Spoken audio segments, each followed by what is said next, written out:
ಸಾವಿರ ಜೀವರಾಶಿಗಳಲ್ಲಿ ಬುದ್ಧಿ ಜೀವರಾಶಿ ಯಾವುದು? ಮನುಷ್ಯ. ಈಗ ಮನುಷ್ಯನಿಗೆ ಬದುಕಕ್ಕೆ ಹಕ್ಕಿದೆ ಅಂದಮೇಲೆ ಪ್ರಾಣಿಗಳಿಗೆ ಹಕ್ಕಿಲ್ವಾ? ಇದೆ ಅಲ್ವಾ? ನಮಗೆ ಎಷ್ಟು ಹಕ್ಕಿದೆ ಅಷ್ಟು ಹಕ್ಕು ಅದು ಪ್ರಾಣಿಗೂ ಇದೆ. ಈಗ ಹುಲಿ ಈಗ ಏನು ಮಾಡುತ್ತೆ? ಕಾಡಲ್ಲಿದೆ ಅಂದ್ಬಿಟ್ಟು ನಾವು ಇರ್ತೀವಿ. ಹುಲಿ ಇದ್ದರೆ ಕಾಡು ಬೆಳೀತದೆ. ಏನಕ್ಕೆ ಬೆಳೀತದೆ? ಈಗ ಹುಲಿ ಮಾಂಸಾಹಾರಿ.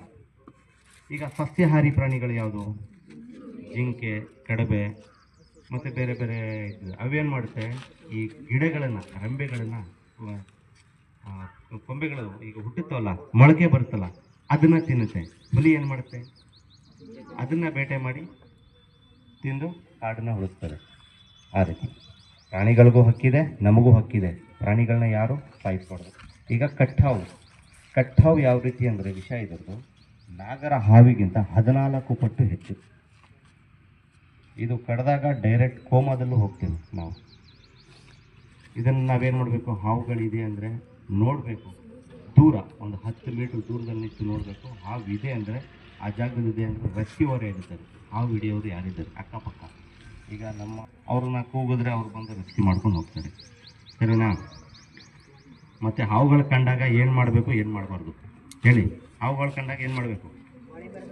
ಹೊಡಿಬಾರ್ದು, ಹತ್ರನೂ ಹೋಗಬಾರ್ದು. ಈಗ ಬಂದರು ಜಬಿಯಣ್ಣ ಬಂದು ಹೇಳ್ಬಿಟ್ಟು ಎಲ್ಲ ಹೋದ್ರು, ಜಬಿಯಣ್ಣ ಹಾವನ್ನ ಹಿಡಿದಿದ್ರು, ಯಾವುದೋ ರ್ಯಾಟ್ ಸ್ನೇಕ್ ಅಂದ್ಬಿಟ್ಟು ನೀವು ಕೈ ಹಾಕೋದಲ್ಲ. ಸರಿನಾ? ಹಾವು ಹೊಡೆದ್ರೆ ಯಾವ ಕೇಸು ಗೊತ್ತಾ? Schedule 1 case. ಹಾವು ಹೊಡೆದ್ರು ಅದೇ ಕೇಸು, ಹುಲಿ ಹೊಡೆದ್ರು ಅದೇ ಕೇಸು, ಜಿಂಕೆ ಹೊಡೆದ್ರು ಅದೇ ಕೇಸು. ಶೆಡ್ಯೂಲ್ 1 ಮಾಡಬಾರ್ದು ಆ ರೀತಿ ತಪ್ಪುಗಳನ್ನ. ಈಗ ನಾವು ಹಾವು ಯಾವುದು ವಿಷಕಾರಿ ಇರಲಿ, ವಿಷ ಇಲ್ಲದಾರು ಇರಲಿ, ನಾವು ಅದನ್ನು ಹಿಡಿಯೋಕ್ಕೆ ಹೋಗ್ಬಾರ್ದು. ಯಾಕಂದರೆ ಅದು ನಾವು ತಪ್ಪು ಮಾಡ್ಕೊಳ್ಳೋದು. ಈಗ ಬೈಟ್ ಆಯಿತು, ಏನು ಮಾಡ್ತೀಯಾ? ಕಚ್ಬಿಡ್ತು. ಕಚ್ಚಿದ ತಕ್ಷಣ ನೀನು ಗಾಬರಿ ಆಯ್ತೀಯ, ಅಯ್ಯೋ ಕಚ್ಬಿಟ್ಟದು, ಏನು ಮಾಡೋದು ಆಗೇನು ಮಾಡ್ತೀಯ? ಹಾಸ್ಪಿಟ್ಲ್ಗೆ ಹೋಗಂತಾನೆ. ವಿಷ ಇರಲ್ಲ ಅದರಲ್ಲಿ, ಅದು ಈಗ ಕೆರೆ ಹಾವಲ್ಲಿ ವಿಷ ಇಲ್ಲ, ನೀನು ಹಿಡ್ಬಿಡ್ತೀಯ, ಬೈ ಚಾನ್ಸ್ ಕಚ್ಬಿಡ್ತು. ಈಗ ಸೈಲೆಂಟ್ ಆಗಿದೆ. ಇದು ಮೀಟಿಂಗ್ ಟೈಮಲ್ಲಿ ಇದ್ದಿದ್ದು. ಮೀಟಿಂಗ್ ಟೈಮಲ್ಲಿ 2 ಗಂಡಾವು ಜಗಳದಲ್ಲಿದ್ದು ಅದನ್ನು ರೆಸ್ಕ್ಯೂ ಮಾಡಿದ್ದು. ಈಗ ಇವು ಸೈಲೆಂಟ್ ಆಗಿವೆ, ಅಗ್ರೆಸಿವ್ ಆಗಿರ್ತವೆ. ಒಂದೊಂದು ಹಾವುಗಳು ಕಡಿದ್ರೆ ಯಾವ ರೀತಿ ಕಡಿತದೆ ಅಂದರೆ ಬ್ಲೇಡಲ್ಲಿ ಕುಯ್ತೀವಿ ನೋಡಿ, ಆ ರೀತಿ ಯಾವುದು ಕೆರೆ ಹಾವು ಕಡಿದ್ರೆ, ನಾಗರದ ಹಾವು ಕಡಿದ್ರೆ 2 ಕಲ್ಲುಗಳು ಮಾತ್ರ ಬೀಳ್ತವೆ. ಸರಿನಾ? ಈ ತಪ್ಪುಗಳನ್ನ ಮಾಡೋಕ್ಕೆ ಹೋಗ್ಬೇಡಿ. ಅವ್ರು ಹಿಡಿತಾರೆ, ನಾವು ಹಿಡಿಬೋದು. ಮೊಬೈಲಲ್ಲಿ ಯೂಟ್ಯೂಬಲ್ಲಿ ನೋಡ್ಕೋಬೋದು. ನಾವು ಹಿಡ್ಕೊಕ್ಕೆ ಹೋದ್ರೆ ಅಂದರೆ ಪ್ರಾಣ ಪಕ್ಷಿ ಹಾರ ಹೋಗುತ್ತೆ. ಸರಿನಾ? ನಾವೇನು ಮಾಡಬೇಕು? ನಾವು ಹಿಡಿಬಾರ್ದು. ಸರ್ವೀಸ್ ಯಾರಿಗಿದೆ? 12 ವರ್ಷ ಸರ್ವೀಸ್ ನನಗೆ. 12 ವರ್ಷದಲ್ಲಿ ನಾನು ವೆನಮಸ್ ಕಡ್ದಿದೆ. ಕಡ್ದಾಗ ನಾವು ಗಾಬರಿ ಆಗಲ್ಲ. ಈಗ ಆಟಗಳನ್ನು ನಾವು ಆಡಬಾರ್ದು. ಈಗ ಫ್ರೀ ಹ್ಯಾಂಡ್ಲಿಂಗ್ ಮಾಡ್ತಾರೆ ಕೆಲವು ಜನ. ಈಗ ನಮ್ಮಲ್ಲಿ ನಾನೇ ಒಂದು 2-3 ಜನಕ್ಕೆ ವಾರ್ನಿಂಗ್ ಮಾಡಿದ್ದೀನಿ. ಫ್ರೀ ಹ್ಯಾಂಡ್ಲಿಂಗ್ ಅಂದರೆ ಯಾವ ರೀತಿ ಅಂದರೆ ಹೋಗಿ ನಾವು ರೆಸ್ಕ್ಯೂ ಮಾಡಬೇಕು. ಯಾವ ರೀತಿ ರೆಸ್ಕ್ಯೂ ಮಾಡಬೇಕಂದ್ರೆ, ಈಗ ನಾವು ವೀಡಿಯೋಗಳಲ್ಲಿ ನೋಡ್ತೀರ ನೀವು. ಈಗ ನನ್ನ ಯೂಟ್ಯೂಬ್ ಚಾನಲ್ ಇದೊಂದು ಸ್ನೇಕ್ ಜಬಿ ಅಂತ. ನಾನು ರೆಸ್ಕ್ಯೂ ಮಾಡಿರ್ತಕ್ಕಂಥ ಎಲ್ಲ ಹಾವುಗಳನ್ನು ನೋಡಿ ಸ್ಟಿಕ್ಕಲ್ಲಿ ಯೂಸ್ ಮಾಡಿದ್ದೀನಿ. ನಾನ್ ವೆನಮಸ್ಸನ್ನು ನಾನು ಫ್ರೀ ಹ್ಯಾಂಡ್ಲಿಂಗು ಮಾಡಿಲ್ಲ. ಯಾಕಂದರೆ ಈಗ ರೆಸ್ಕ್ಯೂ ಮಾಡಬೇಕಂದ್ರೆ ಕೆಲವು ಜನ ಏನು ಮಾಡ್ತಾರೆ, ಹಾವುಗಳನ್ನ ಅದನ್ನು ಹೆಡೆ ಇದೆಯಲ್ಲ, ಸೆಡೆ ಅನ್ನಬಾರ್ದು ಯಾವತ್ತೂ. ಸೆಡೆ ಅಂದರೆ ಕೆಟ್ಟ ಪದ. ಹೆಡೆ ಅಂತಲೇ ನಾವು ಹೇಳಬೇಕು.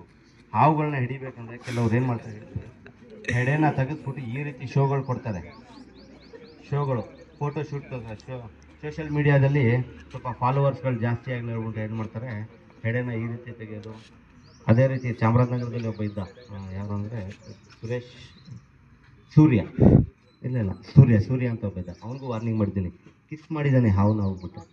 ಇದು ತಪ್ಪು. ಅಲೋ ಇಲ್ಲ. ನಾವು ರೆಸ್ಕ್ಯೂ ಮಾಡಬೇಕು. ಯಾವ ರೀತಿಯಲ್ಲಿ ರೆಸ್ಕ್ಯೂ ಮಾಡಬೇಕು ಅದನ್ನು ಹಿಡಿಬೇಕು, ತಗೊಂಡು ಹೋಗ್ಬಿಟ್ಟು ಕಾಡು ಬಿಡಬೇಕಂದ್ರೆ ಹಾವನ್ನ ಈಗ ಎಲ್ಲೆಲ್ಲೋ ಬಿಟ್ಬಿಡೋದಲ್ಲ. ಈಗ ನಿಮಗೆ ಊಟ ತಿಂಡಿ ಇರೋ ಜಾಗದಲ್ಲಿ ಬಿಟ್ಟರೆ ಬದುಕ್ತೀರಾ? ಊಟ ತಿಂಡಿ ಇಲ್ಲದೆ ಇರೋ ಜಾಗದಲ್ಲಿ ಬಿಟ್ಟರೆ ಬದುಕ್ತೀರಾ ಅಲ್ವಾ? ಒಳ್ಳೆ ಕಾಡ್ಲಿ ಕರ್ಕೊಂಡು ಹೋಗ್ಬಿಟ್ಟು ನೀರಿಲ್ಲ, ಊಟ ಇಲ್ಲ, ಏನಿಲ್ಲ, ತಗೊಂಡೋಗ್ಬಿಟ್ಬಿಟ್ರೆ ಏನು ಮಾಡ್ತೀರ ಹೇಳಿ? ನೀರಲ್ಲಿ ಸತ್ತೈತೀವಿ. ಅದೇ ರೀತಿ ಹಾವನ್ನ ರೆಸ್ಕ್ಯೂ ಮಾಡಿದಾಗ ನಾವು ಏನು ಮಾಡಬೇಕಂದ್ರೆ, ಹಾವುಗಳು ನೀರೀಗ ಬೇಸಿಗೆ ಕಾಲ ಜಾಸ್ತಿ ಇದೆ. ಈಗ ಮಧ್ಯ ತೊಗೊಂಡೋಗ್ಬಿಟ್ಟು ಎಲ್ಲೂ ಏನೂ ಸಿಗಲ್ಲ. ಏನು ಮಾಡ್ತೀರಾ? ಹಾವನ್ನ ಹಿಡಿದ ತೊಗೊಂಡೋಗಿ ದೊಡ್ಡ ಗಾಡ್ಲಿ ತೊಗೊಂಡೋಗ್ಬಿಟ್ಬಿಟ್ಟು ಪ್ರಯೋಜನ ಇಲ್ಲ. ನಾನು ಹಿಡಿಯೋದು ಪ್ರಯೋಜನ ಇಲ್ಲ, ತೊಗೊಂಡೋಗ್ಬಿಟ್ಟು ಆ ಪ್ರಾಣನ